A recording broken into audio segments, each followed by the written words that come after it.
साल 2025 का बिहार विधानसभा चुनाव एनडीए प्रचंड बहुमत से जीत चुकी है।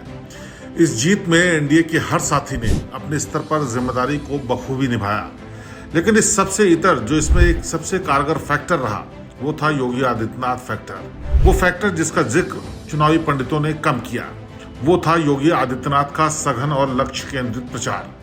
योगी की रैलियां सिर्फ भाषण नहीं थी, वे यूपी के बुलडोजर मॉडल की गूंज थी, जो बिहार के उन इलाकों में वज्रपात की तरह पहुंची जहां जंगल राज की यादें आज भी ताजा हैं।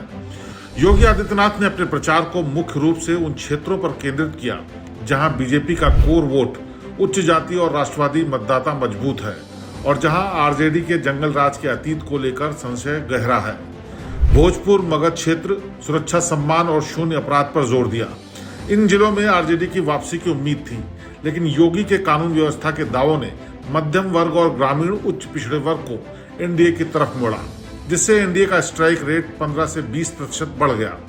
मिथिलांचल के सीमावर्ती क्षेत्र जहां पर तुष्टीकरण और राष्ट्रीय सुरक्षा मुद्दा था, सीमा से सटे क्षेत्रों में उन्होंने सांस्कृतिक राष्ट्रवाद की पिच को इतना मजबूत किया कि अल्पसंख्यक बनाम बहुसंख्यक की बहस हावी हो गई, जिससे एनडीए के पक्ष में अटूट वोट का ध्रुवीकरण हुआ।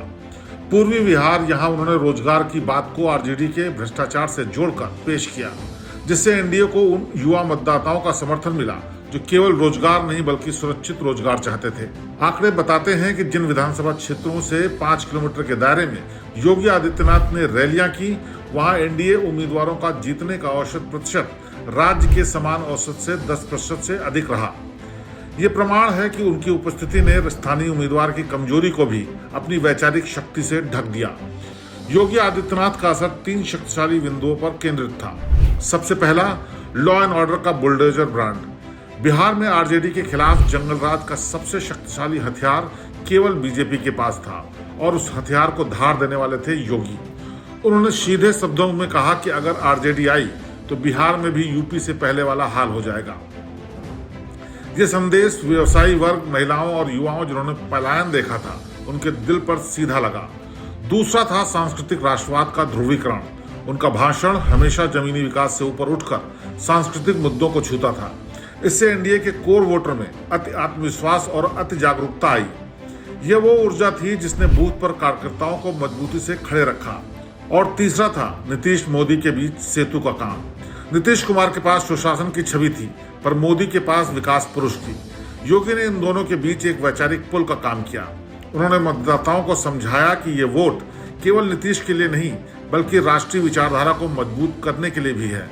इस जीत के साथ योगी आदित्यनाथ ने बिहार की राजनीति में अपनी भूमिका को स्थायी कर दिया है, जिसके दूरगामी परिणाम होंगे। इसका असर ये होगा कि अखिल भारतीय स्टार प्रचारक की मोहर योगी आदित्यनाथ पर लग गई है।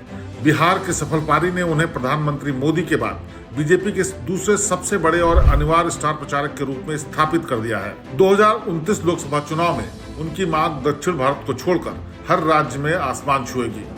बीजेपी में आंतरिक शक्ति संतुलन भी इस जीत ने साधा है। बिहार के नतीजों ने साबित किया है कि बीजेपी अब केवल केंद्रीय नेतृत्व पर ही निर्भर नहीं है। योगी का ब्रांड उन्हें अपने दम पर वोट खींचने की क्षमता देता है, जिससे आने वाले समय में पार्टी के भीतर उनकी साख और निर्णय लेने की शक्ति और बढ़ेगी।